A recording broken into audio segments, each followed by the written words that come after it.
देश की अर्थव्यवस्था इस वक्त डामाडोल है। डामाडोल स्थिति को लेकर के जिम्मेदार कौन है, इसको लेकर के बहस हो रही है।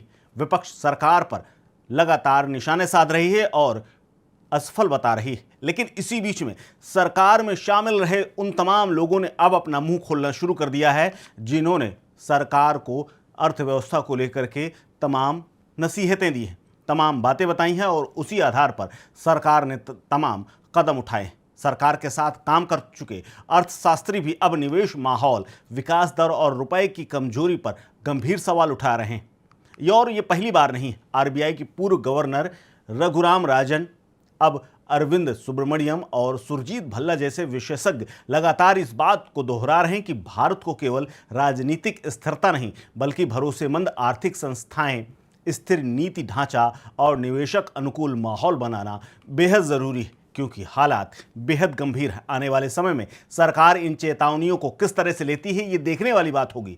लेकिन इस पर भारतीय अर्थव्यवस्था की दिशा काफी हद तक निर्भर है और इसीलिए सवाल उठ रहे हैं कि मोदी सरकार में जो तमाम लोग आर्थिक विशेषज्ञ के तौर पर काम करते रहे, नौकरियां करते रहे, सलाह देते रहे, आखिरकार साथ छूटने के बाद अब वो नसीहतें क्यों दे रहे हैं।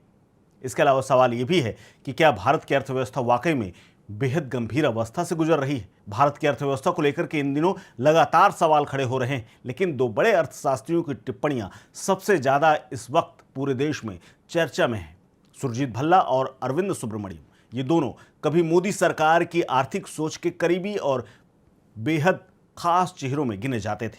दोनों ने सरकार के साथ अहम भूमिकाएं निभाई हैं, आर्थिक नीति निर्माण में योगदान दिया है। लेकिन अब यही अर्थशास्त्री रुपए की गिरावट, कमजोर निवेश माहौल और आर्थिक नीतियों को लेकर के सरकार पर ही सवाल खड़े कर रहे हैं और कह रहे हैं कि अगर उचित समय में अच्छे कदम नहीं उठाए गए तो हालात और गंभीर हो जाएंगे। उनका कहना है कि सिर्फ राजनीतिक स्थिरता या बड़े बाजार का दावा निवेशकों का भरोसा नहीं वापस ला सकता है। दोनों ने माना है कि भारतीय अर्थव्यवस्था की मौजूदा चुनौतियां केवल वैश्विक संकट नहीं बल्कि घरेलू संरचना कमजोरियों का परिणाम भी है। यानी युद्ध तो एक बहाना है, लेकिन अंदर जो हमारे स्ट्रक्चर है उसमें बेहद कमजोरियों को उजागर किया गया है।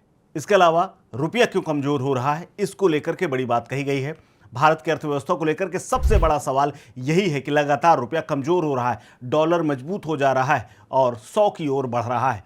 लगातार रुपए की गिरावट पर सवाल उठ रहे हैं। सुरजीत भल्ला का कहना है कि केवल वैश्विक संकट या ईरान युद्ध को इसकी वजह बताना सही नहीं है, जो कि सरकार करती आ रही है। लेकिन अब सुरजीत ने बड़ी बात कही।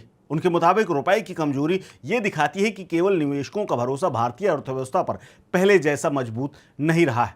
यानी बाहर के जो तमाम निवेशक हैं अब उनको हमारी बाजार पर उतना भरोसा नहीं है और इसीलिए वो निकल रहे हैं। भल्ला ने अपने एक लेख में चालू खाता घाटा, महंगाई और विकास दर जैसे कई बड़े आर्थिक संकेतक सिर्फ दिखाने के बावजूद रुपया लगातार दबाव में है। उनका मानना है कि अगर निवेशक वास्तव में भारत की विकास संभावनाओं को लेकर के आश्वस्त होते तो मुद्रा बाजार में इतनी अस्थिरता नहीं दिखाई देती। यानी बेहद चौंकाने वाली बात कही है। इसके अलावा अब सवाल है कि क्या भारत सरकार रणनीति बदलेगी। भल्ला का मानना है कि सरकार को संरक्षणवादी आर्थिक सोच से बाहर निकलना होगा। उन्होंने कहा है कि केवल भारत बड़ा बाजार है कह देने से विदेशी निवेशक अपने आप नहीं आ जाता है। निवेशक यहाँ की नीतियाँ, कम रेगुलेटरी जोखिम और भरोसेमंद कारोबारी माहौल चाहते हैं। उन्होंने ये भी कहा है कि बढ़ते रेगुलेटरी नियंत्रण, निवेश संबंधी प्रतिबंध, गुणवत्ता नियंत्रण आदेश यानी QCO जैसी तमाम नीतियों को निवेश के लिए बाधा बता दिया है। यानी इसमें स्ट्रक्चरल सुधार की जरूरत है। भल्ला बताते हैं कि पूंजी भावनात्मक अपील पर नहीं बल्कि मुनाफे और भरोसे के आधार पर चलती है। अब जरा जान लीजिए कि ये सुरजीत भल्ला साहब हैं कौन, जिन्होंने इतनी बड़ी बात कही है। सुरजीत भल्ला देश के चर्चित अर्थशास्त्री, लेखक और कॉलमिस्ट हैं। उन्होंने प्रिंसटन यूनिवर्सिटी से अर्थशास्त्र में PhD की है और लंबे समय तक प्रधानमंत्री की आर्थिक सलाहकार समिति के अंशकालीन सदस्य रहे। इसके अलावा वो इंटरनेशनल मॉनेटरी फंड में भारत के कार्यकारी निदेशक भी रह चुके हैं। भल्ला को लंबे समय तक मोदी सरकार की आर्थिक नीतियों का समर्थक माना जाता रहा है, लेकिन हाल के सालों में उन्होंने रुपए की गिरावट, कमजोर निवेश और आर्थिक नीतियों को लेकर के खुलकर मुंह फाड़ फाड़ करके आलोचना करनी शुरू कर दी है। अब ऐसे में ये कहा जा रहा है कि क्या सुधार नाकाफी हैं जो सरकार कर रही है। इसको लेकर के पूर्व आर्थिक सलाहकार अरविंद सुब्रमण्यम का मानना है कि सरकार के कई आर्थिक सुधार भी निवेशकों का भरोसा जीतने में असफल रहे हैं। अब आते हैं दूसरे आर्थिक सलाहकार अरविंद सुब्रमण्यम की बात पर। अरविंद सुब्रमण्यम का मानना है कि सुधार नाकाफी है। उन्होंने कहा कि सरकार के कई आर्थिक सुधार भी निवेशकों का भरोसा जीतने में असफल रहे हैं। उन्होंने कहा कि निजी कारपोरेट निवेश लगातार कमजोर हुआ है और कारोबारी जोखिम बढ़े हैं। सुब्रमण्यम के मुताबिक कुछ कारपोरेट समूहों को तरजीह, मनमाना टैक्स सिस्टम, संस्थाओं का आक्रामक इस्तेमाल और संघीय ढांचे की कमजोरी निवेशकों को असहज कर रही है।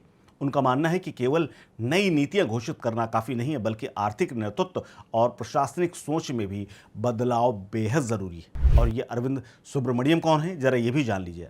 अरविंद सुब्रमण्यम अंतर्राष्ट्रीय स्तर पर प्रतिष्ठित अर्थशास्त्री हैं। साल 2011 में फॉरेन पॉलिसी ने इन्हें दुनिया के शीर्ष 100 वैश्विक विचारकों में शामिल किया था।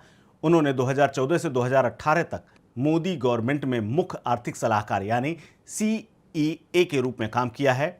उनके इकोनॉमिक सर्वे काफ़ी चर्चित रहे।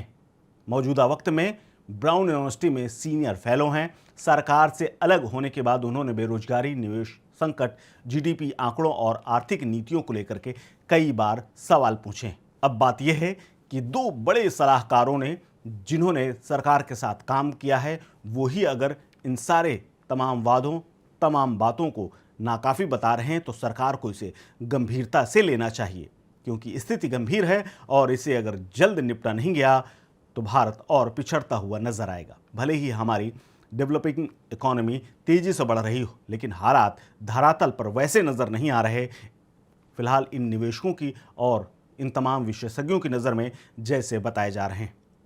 फिलहाल इस खबर को लेकर के आप क्या सोचते हैं, शेयर कीजिए अपनी राय, अपना ओपिनियन हमारे साथ। आप देख रहे हैं स्टेट मिरर।